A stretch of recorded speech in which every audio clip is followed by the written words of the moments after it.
Hello hello friends. हम भारतीय संविधान पढ़ रहे हैं और आज जो है भारतीय संविधान के अंतर्गत जो है संविधान का जो है भाग 5 को हम पढ़ेंगे, यानी पार्ट 5 को पढ़ेंगे। संविधान के भाग 5 में जो है संघ के बारे में प्रावधान किया गया है, यानी यूनियन के बारे में प्रावधान किया गया है, मतलब केंद्रीय सरकार के बारे में जो है इसके अंतर्गत जो प्रावधान पढ़ेंगे। भाग 5 में जो है 5 अध्याय दिए गए हैं। 5 अध्यायों में जो है संघ के बारे में जो है अलग अलग प्रावधान किया गया है। और जो भाग 5 में जो आर्टिकल दिया गया है वह अनुच्छेद 52 से लेकर जो है 151 तक जो है इस भाग में जो है कवर होगा। तो इसमें जो है आज हम जो पढ़ेंगे वह पढ़ेंगे भाग 5 का जो है चैप्टर 1 यानी अध्याय 1 को पढ़ेंगे। अध्याय 1 में जो आर्टिकल दिया गया है वो आर्टिकल 52 से लेकर 78 तक दिया गया है, यानी अनुच्छेद 52 से लेकर जो है अनुच्छेद 78 तक में जो है चैप्टर 1 के अंतर्गत हम पढ़ेंगे। और चैप्टर 1 में जो दिया गया है वह दिया गया है कार्यपालिका के बारे में। कार्यपालिका के बारे में यानी द एग्जीक्यूटिव के बारे में हम पढ़ेंगे। तो इसको सबसे पहले हम इस तरीके से समझ लेते हैं ताकि जो है हमें जो है याद रखने में आसानी हो कि जो है अध्याय 1 यानी चैप्टर 1 में जो अनुच्छेद 52 से लेकर 78 तक हम पढ़ेंगे उसके अंतर्गत क्या क्या हम पढ़ेंगे। तो अनुच्छेद 52 से लेकर जो है 78 यानी 78 तक में जो हम पढ़ेंगे उसको जो है इस प्रकार से हम इनको अनुच्छेद यानी आर्टिकल वाइज जो है अलग अलग जो है बंटवारा कर सकते हैं ताकि जो है याद करने में जो है हमें आसानी रहे। पहला हम देख सकते हैं कि राष्ट्रपति और उपराष्ट्रपति के बारे में जो हमको पढ़ना है वह अनुच्छेद 52 से लेकर अनुच्छेद 73 तक में जो है हमें पढ़ना है। तो राष्ट्रपति और उपराष्ट्रपति के बारे में भी जो हम अनुच्छेद 52 से लेकर 73 तक पढ़ेंगे। और अगला जो हम देख सकते हैं कि 73 तक जो है राष्ट्रपति और उपराष्ट्रपति के बारे में हो गया। और अनुच्छेद जो है 74 और 75 यानी 74 और 75 के अंतर्गत हम पढ़ेंगे मंत्री परिषद के बारे में, यानी काउंसिल ऑफ मिनिस्टर के बारे में जो है पढ़ेंगे। अगला जो है इसी अध्याय में जो है हम अनुच्छेद 76 पढ़ेंगे। 76 में जो प्रावधान किया गया वह भारत का महान्यायवादी के बारे में प्रावधान किया गया, यानी जो है अटॉर्नी जनरल ऑफ इंडिया के बारे में प्रावधान किया गया है। अगला जो है हम देख सकते हैं कि जो है अनुच्छेद जो है 77 और 78 यानी 77 और 78 के तहत जो है हम पढ़ेंगे सरकारी कार्य का संचालन, यानी सरकारी कार्य का संचालन कैसे किया जाता है उसके बारे में पढ़ेंगे। अब यहाँ पे जो है और कुछ हम समझ लेते हैं जो है राष्ट्रपति और उपराष्ट्रपति के बारे में जो है यहाँ पे जो है भारत के राष्ट्रपति के बारे में यानी भारत का जो राष्ट्रपति होगा इसके बारे में जो पढ़ना है वह हमें आर्टिकल पढ़ना है 52 से लेकर 62 तक। क्योंकि अब जो है जो कंपटीशन एग्ज़ामों में प्रश्न पूछे जा रहे हैं उनका प्रश्न पूछने का जो है पॉलिटी से पैटर्न अभी जो है चेंज हो रहा है। अब जो है इस टाइप के भी क्वेश्चन बनते हैं कि राष्ट्रपति के बारे में जो प्रावधान किया गया है वह किस भाग में किया गया है संविधान के, ये भी जो है क्वेश्चन बनता है, और किस अध्याय यानी किस चैप्टर में किया गया है, और दूसरा जो है किस आर्टिकल से लेकर किस आर्टिकल तक में जो है राष्ट्रपति के बारे में प्रावधान किया गया है। तो इस तरह से हमने लिखा है ताकि जो है याद करने में जो आसानी रहे, और किसी भी प्रकार का क्वेश्चन अगर किसी भी एग्ज़ाम में बनता है तो वो जो है आसानी से जो है आप जो है कर सकते हैं। तो यहाँ पे जो राष्ट्रपति के बारे में हमें आर्टिकल पढ़ने हैं तो आर्टिकल 52 से लेकर जो है 62 तक जो है हमें पढ़ना है। इसी तरीके से भारत का जो उपराष्ट्रपति होगा यानी वाइस प्रेसिडेंट के बारे में जो हम पढ़ेंगे उसमें जो आर्टिकल हमको पढ़ना है वह 63 से लेकर 70 तक में जो है हम पढ़ेंगे।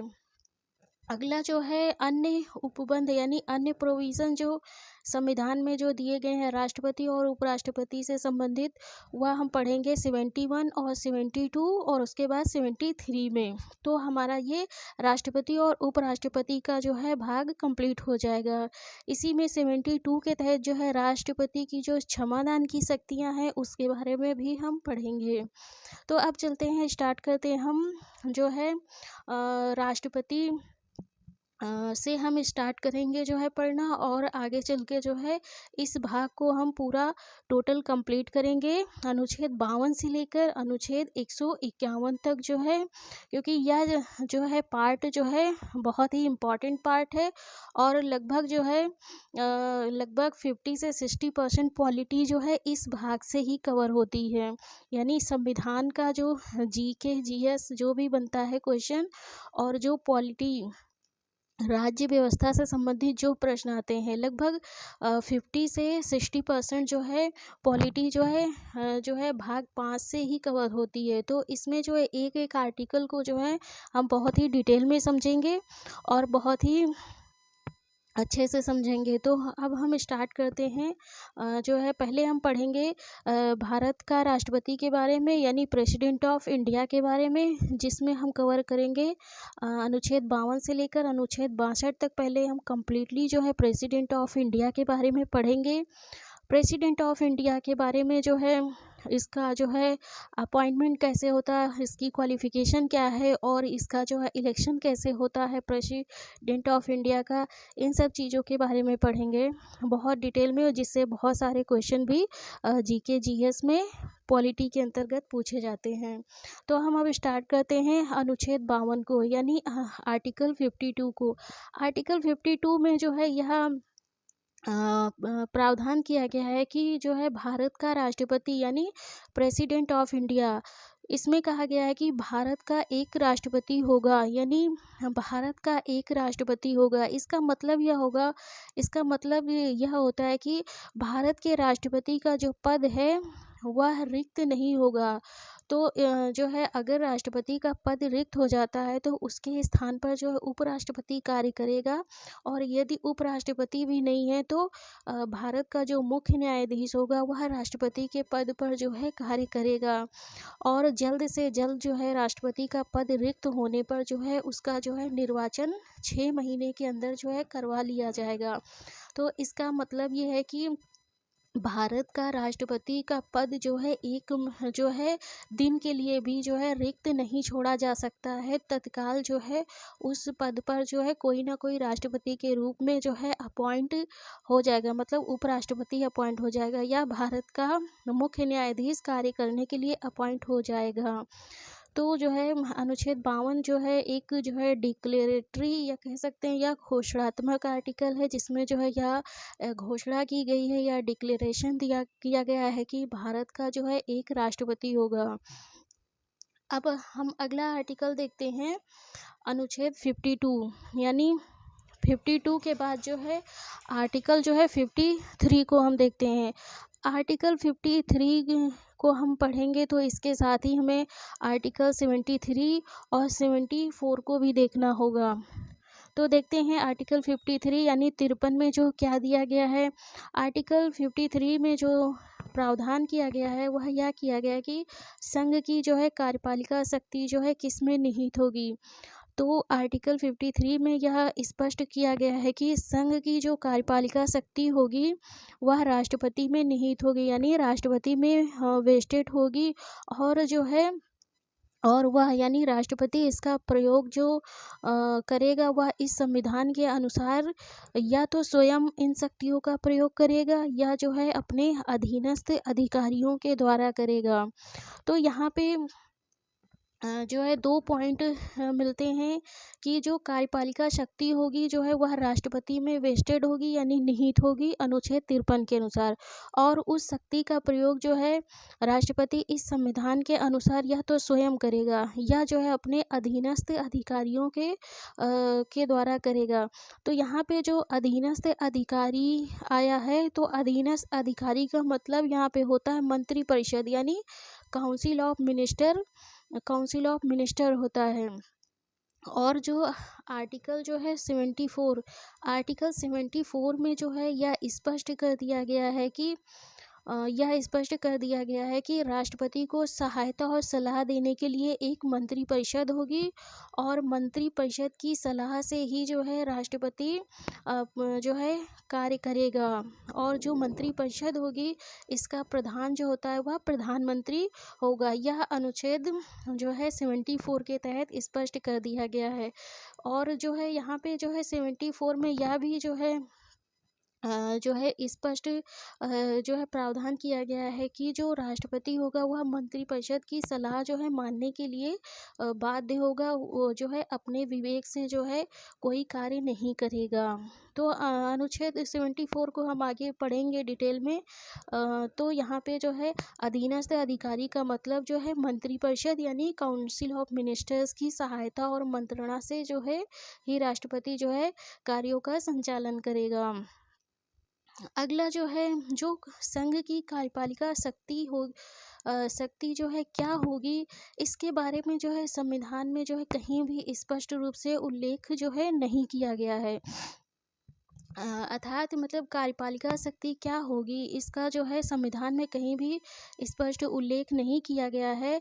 जो है बल्कि जो आर्टिकल 73 है यानी अनुच्छेद 73 में केवल जो है इतना स्पष्ट किया गया है कि जो संघ की कार्यपालिका शक्ति का जो है विस्तार क्या होगा, उसके बारे में यह कहा गया है कि संघ की कार्यपालिका शक्ति का जो विस्तार है उस उन विषयों तक होगी जिन विषयों तक जो है संसद को जो है कानून बनाने की शक्ति है।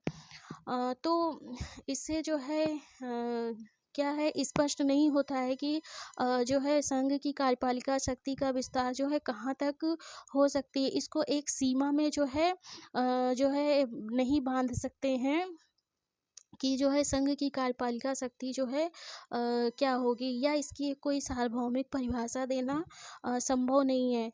क्योंकि संसद की जो कानून बनाने की जो शक्ति है वह जो है बहुत ही विस्तृत है, जो है बहुत ही विस्तृत है। और जो है अभी जो है वर्तमान परिप्रेक्ष्य में जो है संसद के कार्यों में बहुत ज़्यादा जो है वृद्धि हो गई है। तो इसकी जो है संघ की कार्यपालिका की जो शक्ति क्या है, इसकी एक जो है सार्वभौमिक परिभाषा देना जो है संभव नहीं है। तो संघ की कार्यपालिका शक्ति से संबंधित जो है एक जो है केस भी हम देखते हैं। जो है सुप्रीम कोर्ट में जो है एक केस आया राम जवाया वर्सेस पंजाब राज्य का, जिसमें जो है सुप्रीम कोर्ट ने यानी भारत के उच्चतम न्यायालय ने यह बताया या यह निर्णय दिया कि संघ की कार्यपालिका शक्ति क्या होगी। तो इस मामले में यानी राम जवाया वर्सेस पंजाब राज्य के मामले में उच्चतम न्यायालय ने यह कहा कि संसद की जो विधायी शक्ति है उसको जो है संघ की जो विधायी शक्ति है उसको अलग कर दिया जाए, और जो न्यायिक शक्ति है संघ की उसको अलग कर दिया जाए। बाकी जो शेष शक्ति बचती है वह जो है कार्यपालिका शक्ति होगी। तो इस प्रकार जो है सुप्रीम कोर्ट ने संघ की कार्यपालिका शक्ति को स्पष्ट करने का जो है प्रयास किया है। तो संघ की कार्यपालिका शक्ति के बारे में जो सुप्रीम कोर्ट का जो है मानना हुआ यह है कि विधायी शक्ति और न्यायिक शक्ति को निकाल देने के बाद जो शेष शक्तियाँ बचती हैं संघ की, वह जो है कार्यपालिका शक्ति होंगी। आगे जो है अनुच्छेद 73 74 को हम और डिटेल से पढ़ेंगे। यहाँ पे जो है अनुच्छेद 53 को पढ़ते समय यानी 53 को पढ़ते समय जो है रेफरेंस लेना जो है आवश्यक है 73 और 74 का। अगला जो है इम्पॉर्टेंट क्वेश्चन जो बनता है कि जो है अनुच्छेद 53 के क्लॉज 2 से अनुच्छेद 53 का जो क्लॉज 2 दिया गया है यानी 2 दिया गया है, इसमें जो है यह कहा गया है कि संघ के रक्षा बलों का जो सर्वोच्च या सर्वोत्तम समादेश जो है राष्ट्रपति में निहित होगा। यानी संघ के सशस्त्र बलों का जो सर्वोच्च कमांडर होगा वह राष्ट्रपति होगा। ये जो है प्रश्न बहुत पूछा जाता है कि संघ के सशस्त्र बलों का जो सर्वोच्च कमांडर होगा वह जो है राष्ट्रपति होगा। अब इसके साथ ही जो है ये भी याद रखना पड़ेगा कि किस आर्टिकल में दिया गया है और किस क्लॉज में दिया गया है, क्योंकि अभी जो क्वेश्चन बन रहे हैं वह जो है आर्टिकल और क्लॉज वाइज पूछे जा रहे हैं। तो अगर यह पूछा जाए कि राष्ट्रपति जो है सशस्त्र बलों का जो है सर्वोच्च कमांडर होता है, इसका प्रावधान संविधान में कहाँ किया गया है, तो संविधान के जो है अनुच्छेद 53 के क्लॉज 2 में जो है यह प्रावधान किया गया है कि राष्ट्रपति जो है सशस्त्र बलों का यानी संघ के रक्षा बलों का जो है सर्वोच्च कमांडर होगा या सर्वोच्च समादेशक होगा, यानी जो है सशस्त्र बलों को जो है आदेश देने वाला जो है सर्वोच्च अधिकारी जो है राष्ट्रपति होगा। तो यह जो है 53 हो गया। 53 भी काफ़ी इम्पॉर्टेंट आर्टिकल है। इससे जो है ये प्रश्न तो जो है बनता ही है, संघ की जो है कार्यपालिका शक्ति किस में निहित होगी, तो राष्ट्रपति में निहित होगी, और सशस्त्र बलों का जो है सर्वोच्च कमांडर जो होगा वह राष्ट्रपति होगा। तो ये दो प्रश्न अनुच्छेद जो है 53 से कवर होते हैं। अगला हम देखते हैं अनुच्छेद 54 यानी आर्टिकल 54 के बारे में क्या दिया गया है, इसको हम समझते हैं।